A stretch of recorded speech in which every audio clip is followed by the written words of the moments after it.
हां, जय गुरु.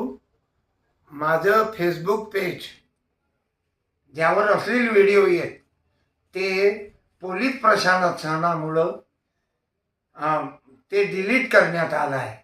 मला खूप आनंद झाला. 3 दिवसापासून खूप त्रास होता.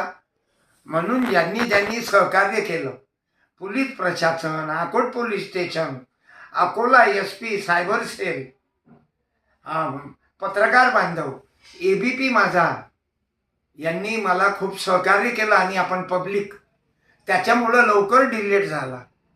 आता माझा कार्यक्रम दररोज यूट्यूबवर मी प्रसारित करणार आहे. सत्यपाल महाराज ऑफिशियल यूट्यूब म्हणून पुन्हा आपला मी सर्वांचा ऋणी आहे. धन्यवाद देतो. पोलीस प्रशासन, पब्लिक, पत्रकार